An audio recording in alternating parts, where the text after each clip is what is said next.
The other speaker, Diallo Ingraham is the son of Mr. Gary and Diane Ingraham. He received his early childhood education at St. Anne's Primary School and his secondary education at Preston Albury High School, Rock Sound. Mr. Ingraham later received his Bachelor of Science degree in Information and Technology from St. Augustine's College in Raleigh, North Carolina. Mr. Ingraham was employed as a network technician at Kirshner International for 7 years. Mr. Ingraham was employed at Cable Beach Resorts, Bahama, where he served as a network infrastructure supervisor and gaming specialist. Mr. Ingraham is in an effort to fulfill his entrepreneurial dreams, established ING Inc. Communications Bahamas Limited in 2006, which is an IT infrastructure support company. He's also married his high school girlfriend, LaShalle Priscilla Carey Ingraham. She's the wife, business partner, ministry administrator, and mother of 2 children, Infinity and Diallo Jr. Mr. Ingraham has been in ministry for over 10 years. He was a youth leader and served as a deacon in his former church. Being an obedient servant of God, Mr. Ingraham answered the call to full-time ministry, where he shepherds the members of First Ministry located in Tappan Bay, Eleuthera. The ministry's mandate is to serve the whole man, ensuring that body, mind, and soul fulfill God's purpose. Although Mr. Ingraham is a business owner, a sought-after motivational speaker, and a local pastor, his proudest titles are husband, father, which he considers to be his first ministry. What I failed to mention inside there, Mr. Ingraham was my roommate in college in Raleigh, North Carolina, and he is my frat brother. He's my LB as well. So we pledged Phi Beta Sigma Fraternity Incorporated in spring 2006. Not 2006, 1996, time gone so long. But he looked like he just come out of high school. But anyway, put your virtual hands together and let us welcome Mr. Diallo Ingraham. Good day, good day. I want to first thank my former housemate, Mr. Troy Clark, and also for his vision and his idea and concept to bring together community stakeholders to try and see how best we can bring about some type of action, because I'm a man of I like the word manifestation, and so that's my calling card. And so it is a great pleasure to be here with so many esteemed persons involved in this endeavor. And so this morning, I am speaking on identifying but treating root cause. So this is a tricky situation at times, because what we identify is this. As I was listening to Mr. Clark speak yesterday, and he was making mention of silos, and I think this word has been mentioned a lot. Even Ms. Lundy mentioned silos, and mentioned silos because Mr. Troy mentioned that, the Clark mentioned that silos are places where feed is stored.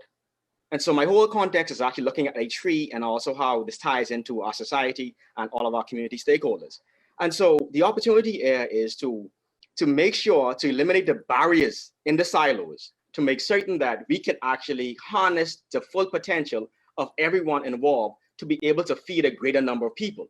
Because when we act alone in our specific silos, we lose out on a lot of opportunities. And so what I want to actually speak to is we often treat fruits, not roots. And so we are normally left with a systemic problem. And so what do I mean by that? I was talking with a young guy some time ago, and he was telling me how they told him at the school he was not allowed to come back to school unless he speaks with me. I was like, why me? And he was telling me what's going on. And I said to him, I said, sir, what you're telling me now, they are fruits. You're angry, you're frustrated, you miss class. They are fruits, that's not the root. I say, sir, let's get to the root of your problem. What is the problem? And so with that in mind, we want to get to the root of the problem. When you look at a tree structure is basic, but it's profound in what I'm about to say to you. Because what it is the tree has roots. What is important about the roots is, in most tree structures, the roots are never seen. The tree has a trunk, the tree has branches and leaves. The tree has fruits. The tree fruits are normally that thing which is sought after and that thing which is most seen in every opportunity. And so when you walk up to a tree, no one goes to the tree and say, hey, that's a nice root. But they say that's some nice fruit on a tree. But what's happening now in a lot of our even in the church community, what's happening now is that we have gotten so fixated on treating the fruits that we forget that if we identify what the root problems are, we can actually systemically change the fruit and what the fruit actually bears. And so as we look at this, even when I'm doing counseling sessions, I am never really overly concerned about why or if someone does something. If it's a person in a marriage and they are suffering from infidelity, I'm not concerned with that. That's just a symptom. That's not the root. What is the root cause? The root cause mean you may have some situations going on with insecurity, some other things going on. Let's get to the systemic root problem. What are the roots? Most procreation opportunities in the Bahamas started on a flawed premise. What do I mean? 70% of all children are born to unwed mothers, fathers, whatever. The stats of children reared in single parent homes in relation to prison sentences and education speaks for themselves. We have many mental health professionals on here, and it speaks for themselves, even with persons in the court system, in the prison system, it speaks for themselves. The numbers speaks volume. But what we are still not actually given credence to is the root is still the family structure. So what we've actually done was we have also abandoned that opportunity and now ended up trying to treat the fruits. And so most of our programs are geared towards fruit treating and fruit treating and fruit treating. And we're wondering why every time we pick a fruit and try to basically fix the fruit, more fruit actually grow and more fruit grow and more fruit grow. It's because we have forgotten where the root problem is. Now, in the tree structure, the trunk supports the branches and acts as a conduit between the roots and the upper part of the tree. Basically, right? In relation to society, the trunk represents our civic organizations, our churches, our schools, etc. These organizations help to spiritually, educationally, psychologically, all these other leaves help to basically bring this thing into connectivity. You have your roots, you have your trunk. Now we're going somewhere else. The branches and the leaves. In a society, the branches support the leaves in the tree structure and keeps them connected to the trunk. The leaves help with food production through photosynthesis. In a society, the branches and leaves are represented by your peers, family members, work environment, and those things that influence your relationships. They can either feed or starve you based on how you take in and process information and how you actually deal with the situation, either negatively or positively. If you get in the wrong peer group at a young age, you can actually become introduced into crime at a very early age. If you get into the right peer group, you can actually become an individual who now has a brighter view of yourself. Why do I say that? I had a cousin that asked me some years ago. He asked me, Diallo, he said, you went to college and I don't know how you did it, but most of us in that area, we didn't go to college and you always said you wanted to go to college. And he said to me, he said, how do you ever do that? And I didn't identify it until one day I sat down and I thought about it. My parents actually rented a home from a family, the Cates family. They were white Bahamians. And I saw their children as I went to piano lessons coming back from school and coming from college. I saw Dr. Graham Cates, who was not Graham Cates at the time, he was just Graham, coming from school. And that led an impression on me as to my environment. And so it gave me another look at how to actually, so even though you can be born in an environment, if you are introduced to another alternative solution, it can change the course of your life. And so right about now, we're spending a lot of time identifying roots and fruits and all these other things, but we're forgetting the crux of what's going on. The fruit. In a society, fruits represent character traits, societal norms, customer service, all these things represent a fruit, the manifestation. In some of these countries in the Caribbean, I know in the Bahamas, sometimes we could suffer from having poor customer service in some regards. I worked in the hospitality industry. They often said that our price point is high, but our customer service is not as high as the price point actually is. So customers don't feel as though they get service for value. Now, fruits serve two purposes. They feed and to spread the seeds to make sure that there are more little trees in the future. Why is this important? This is the most visible part of a society. This is the part that others experience. If your society is in trouble, your fruit will be sour or bad fruit. Your leaders will have more scandals than innovative ideas. Your educational, healthcare, armed forces, correctional facilities will be teetering on the brink of failure. The basic upkeep of infrastructure would be challenged because one thing we don't actually fail to understand, even though we're speaking about this in terms of a lot of people who have fallen by the wayside, either with mental health or I don't want to say use that word. have identified having mental health issues, are falling into the criminal justice system. But we fail to understand that the same root system that feeds them also partially feeds our higher ups. It feeds our pastors, it feeds our politicians. And so therefore, even though they may not present themselves in a way in which they do some nefarious activities, and as a matter of fact, some of them actually do, it's because it's the same root system. And so we're producing the same fruit on another level. And so the opportunity is silo is broken. This is very important. Fruits are easily identifiable, but roots are the area we need to focus on. We need to spend more resources to target the roots. Programs designed to strengthen the family and provide an alternative root system for 6 to 10-year-olds. Let me tell you why I say that. I did just a case study where I lived, and I came back home a few years ago to start a ministry in Saudi Luthra. And talking with some of the guys in Saudi Luthra, we found out that the guys between the ages of 40 and 50 were doing exceptionally well. But we have a vast drop off with some of the guys younger. And as a matter of fact, the rate of incidents with them getting into problems or either going to jail or whatever is higher than the ones between 40 and 50. But we was trying to figure out why. You know why we figured that out? There was a guy named Julian Gibson who was a ZNS radio announcer, whatever he was. Julian Gibson in the summertime had a program designed to have summer league basketball. That's one program. Also, Mr. Craig Cates, who owns SSI in Nassau, one of the biggest security firms in Nassau. He also had a Boy Scouts and a Boys Brigade. So what happened was, through basically intervention, him and Julian Gibson, they allowed young boys like myself to actually subsidize our maybe defective root system by basically interfering with our standards and policies and procedures by actually interjecting another support system. And so they intersected our lives. And so we found even guys who came from environments where they were not up to par or they were below the poverty line. These guys had structure. And so what happened was that they mitigated the situation. And so they became better citizens because it made a lot more sense, because when you went to Boy Scouts, they told you one thing: be prepared. A Cub Scout always does his best, thinks of others before himself, and does a good job every day. I know that.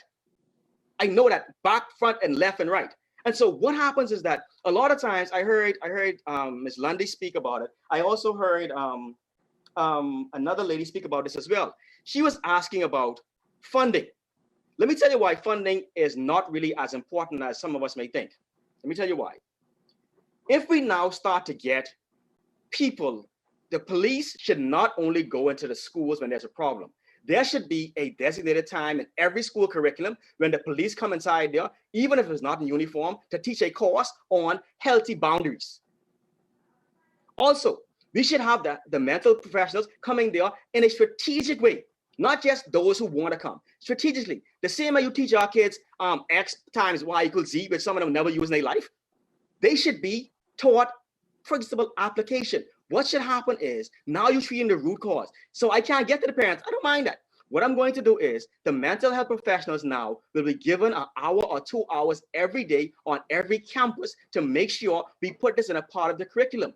Because once you start to talk about this, my daughter is actually at Texas Christian University. She has a therapist. You know why she has a therapist? My son went away a few months ago, and I was feeling very, very distraught about it. And so I felt all emotional about it. And so I have a friend who's a clinical psychiatrist, something like that. Picked up the phone, I called her. I said, Doc, I say, let me tell you a good story. I know of somebody who was struggling with X, Y, and Z. And she was giving me good information. And she said, whatever. I said, Doc, I say, let me just full disclosure. That the person is me. I am struggling with something. And she said, Diallo, you'll be all right. It's been a tough year. Your son is 14 or he's 15. You send him off to boarding school. It is tough. If you're still having the same emotion, contact me in a few weeks. Guess what? It went away. My daughter has a therapist that she goes to on a regular basis. Why is that? Because in the household, we made going to seeking advice to be something that is almost secondary. When you start to put the mental health professionals in the schools and kids identify, first of all, is not strange. Secondly, identify, if I have a problem, I know where to go to find help. Thirdly, they identify that, you know something? Oh, maybe I'm laughing at this guy who cannot understand 1 + 1. This guy may be dyslexic. So they have an appreciation for what's going on. So what you do is that you put everyone together, break into silos. You got the church, You got, and the church, when the church comes in, the church is not coming to push an agenda. The church is coming to put godly principles, just principles.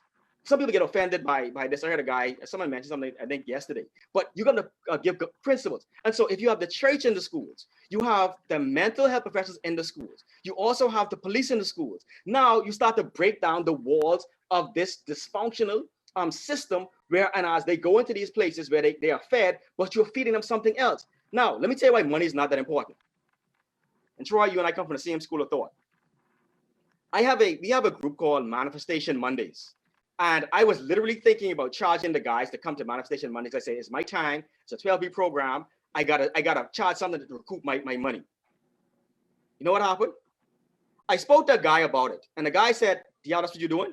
He said, what's your bank account information? I told him my bank account information. The guy sent me enough money to cover my program. A couple of years before that, we have a conference named Man Up Conference. And so we were in a deficit of over $3,000 that I was going to have to pay, or the church was going to have to pay for this conference. Guess what happened? A guy came who was at the conference. He said to me, Diallo, he said, did you meet your budget? I say, bro, I don't talk about the budget now, man, unless you're trying to help me. I brushed him off. He said, no, man, I'm asking you a question for a reason. I said, no. I said, let me call my wife and let me ask her if we met our budget, which I know we probably didn't. This was to understand how far we fell from our budget. I told him he was like $3,700 short of our budget. You know what he did? He wrote a check for it.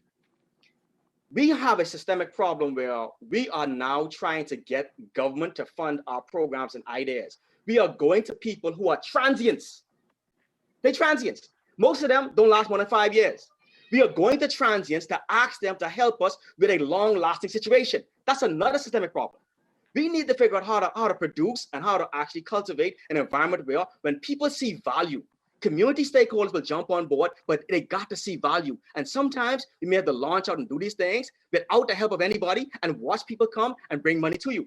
Because I'm a firm believer, if Ms. Lundy goes into a school for twice a week, I am a firm believer that Ms. Lundy should be compensated. If Ms. Lundy is wealthy enough and says to me, the coordinator says to Mr. Clark, hey, I don't need the money, that's cool. But she needs a gas, she may have children in school. She needs to be able to understand that this is a professional opportunity. So we have to actually systemically treat the root. The root cause is, for the most part, we are having a breakdown at a very young age. And so governments are not really serious about the situation. Let me tell you why. I don't know the outright numbers, right? But just say it takes, there's about 1,500 inmates in a Majesty's prison. Just say it's like $12,000 a year to actually maintain them. That's roughly about 18 million. My math ain't that good, so don't fault me on that. Maybe $18 million a year to fund them. You trying to tell me you can't find $800,000 to make sure Ms. Lundy does get into schools to stop and stem the situation?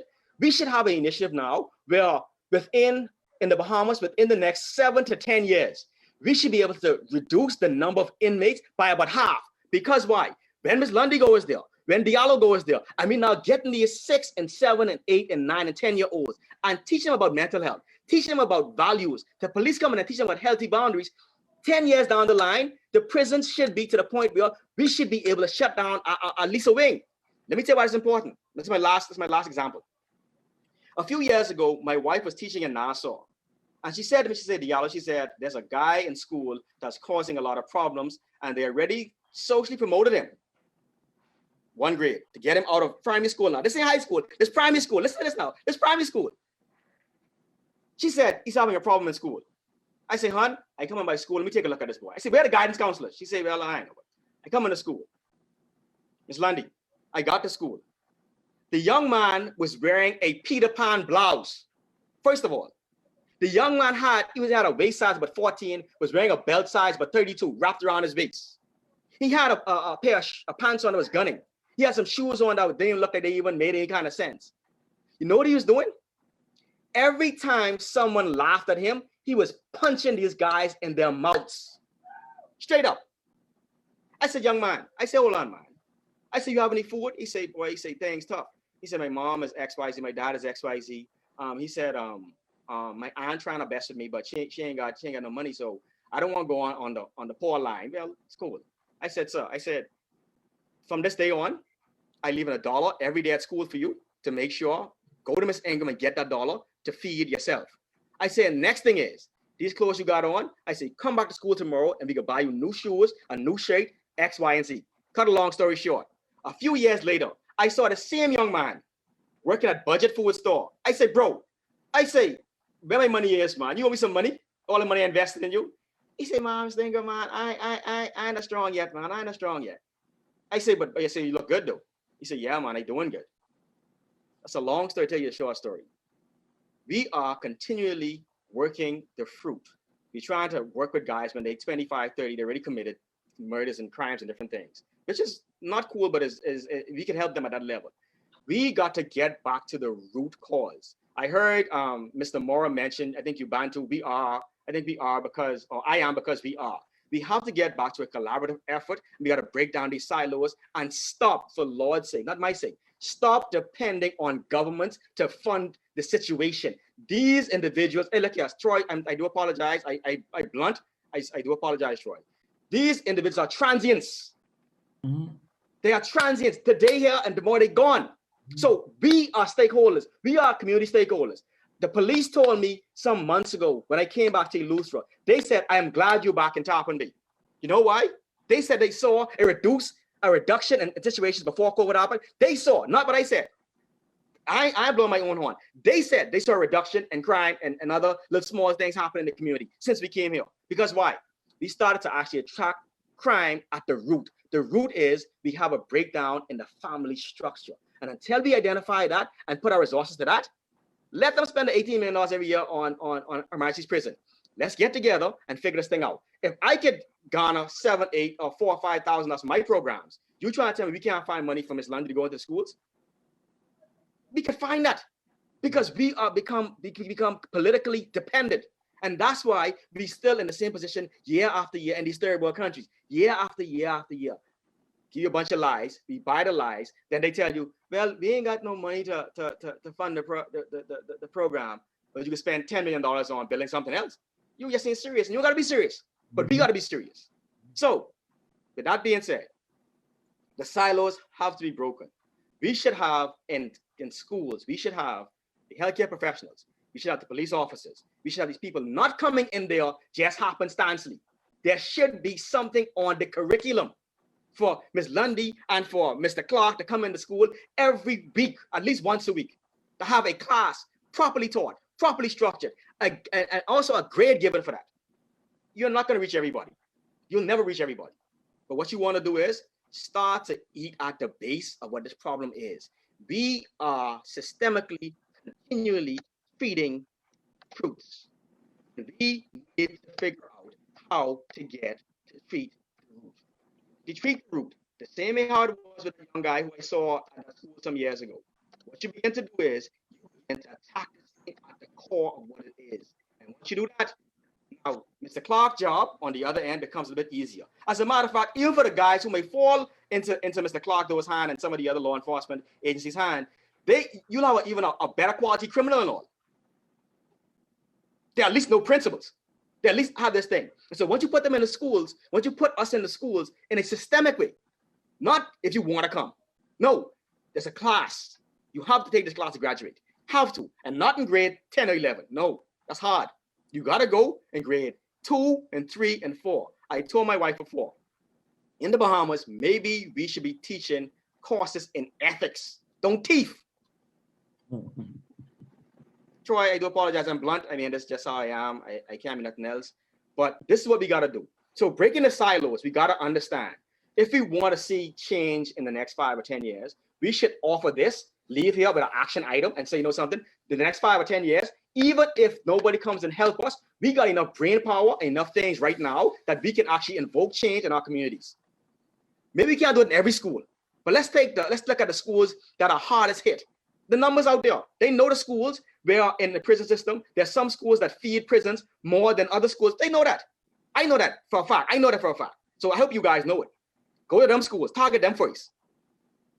I always say, whenever an individual is high risk, if you're a gambler, they're also a high reward also. So first of all, when we look at these guys, or these females who are in school, who are growing up in this disadvantaged system, we got to start to now mitigate this thing. We got to feed the root. And if we can't feed the root and transplant them, we got to give them another root system to actually feed off of, because it's got to make sense. And if we continue to sit back and allow the transients to dictate how our life is lived permanently, we'll be back here 7 years from now in the same discussion. But I ain't gonna be here. First of all, I ain't gonna be here. I can't be a part of something that ain't. I ain't gonna be here, Troy. But you know, we gotta treat the root cause. Yes. And so when you break the silos, you get all stakeholders involved. Come up with a concise curriculum to go into the schools. This is a class. This ain't if you want to come here. This is a class. You got to take 3 hours every month or whatever in this classroom. The police coming to teach you healthy boundaries. Healthy boundaries. The medical professor coming to teach you how to identify problems. Even in your peers, even in some of your parents. Some of you got parents that children got parents that little off. Which is all right. But you did identify it. Once you identify it, then you can start to work your way back from there. Get all these people involved together. So now we have a comprehensive plan to attack this thing at the root. We are systemically treating fruit. We need to get to the root. So with that being said, I then worked up a sweat.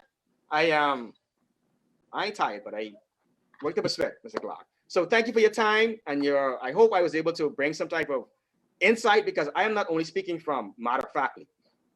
I have actually been mentoring and helping males, particularly males, for the last several years. And so we have a group, Troy, I'm going to drop a plug, Manifestation, our Man Up group, which is no man should leave another man in a broken state. If he can help him, and if he can't help him, at least point him in the right direction. And so that's the core of who I am, it's the core of what we do. And so we are impacting lives. And so there's no sense trying to identify what our problems are. Let's identify what the solution is and move ahead. And let's figure this thing out. We should be able to comprehensively attack this thing from this group of people right now.